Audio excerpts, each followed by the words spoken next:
তো আমি একটা জিনিসই চাইবো, আমাকে যথাযথ সম্মান দিয়ে, যেটা অ্যাকচুয়ালি আমার ন্যায্য অধিকার। আমি তো তাদের কাছ থেকে কোনো টাকা পয়সা বা প্রপার্টি এরকম কিছুই চাই না। আপনারা অনেকে কমেন্ট বক্সে আমি দেখেছি কমেন্ট করেছেন, টাকার লোভে তুমি এখানে আসছো, তাহলে তো আমার বাড়ি গাড়ি সব কিছুই থাকতো এতদিনে, আমার তার সাথে সম্পর্ক প্রায় আমার কাছে তো কিছুই নেই, কারণ আমি তো বাড়ি গাড়ির জন্য তার কাছে আসিনি, তাহলে তো ওগুলো নিয়ে আমি চলে যেতাম।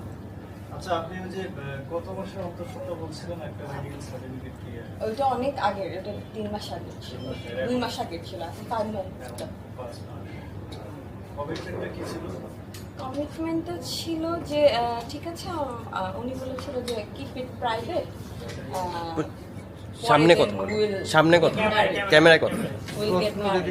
সামনে উত্তর দিয়ে, তাহলে আপনি তো ওই সিদ্ধান্ত নিলেন না, কারণ হচ্ছে আমাদের ইসলামিক রীতি অনুযায়ী বিবাহিত অবস্থা ছাড়াই সন্তান নিয়ে নেবেন, এখানেও একটা। হ্যাঁ, আমি এটাই এখন আমার কোশ্চেন। আমি যখন এখন বুঝতে পারলাম যে যে আমাকে এভাবে মারতে পারে দারোয়ান দিয়ে, সে আমাকে সামনে গিয়ে কি বিয়ে করবে, ডেফিনেটলি না।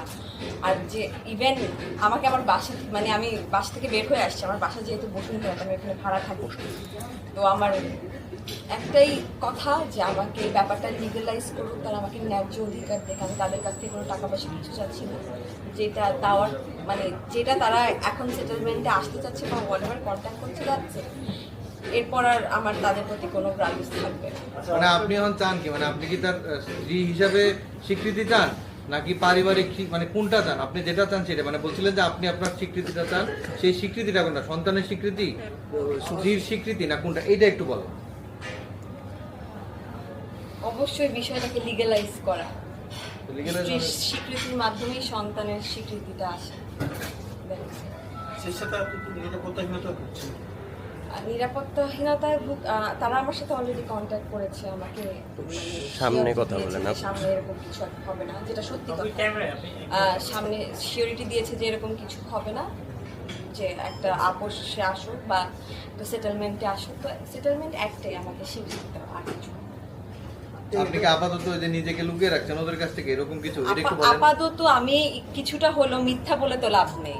আমি আমার জানের ভয় ওই দিন রাতে চলে আসছে, আমি বাসা ছেড়ে চলে আসতে হয়েছে, আমি স্টিল বাসার বাইরে বাইরে ঘোরাফেরা করতেছি। আমি আমার একটা ফ্রেন্ডের বাসায় আছি কয়েকদিন ধরে, 2 দিন ধরে, সরি। তো এরকম করে তো আর লাইফ লিড করা যায় না, লাইফ লেসের মতো, তাও এই অবস্থায়। আপনি কোনো আইনি পদক্ষেপ নেবেন কিনা? না, আমি এখন পর্যন্ত নেইনি, আমি নিব না, যেহেতু তারা বলেছে যে একটা সমঝোতার মধ্যে আসবে। আমি অপেক্ষা করছি আমি ডেফিনেটলি মিডিয়াতে আসছি এই জন্য যে আমি মানে দুনিয়ার মতো বা অন্য টাইপের কোনো সিচুয়েশন যাতে না হয়। আমি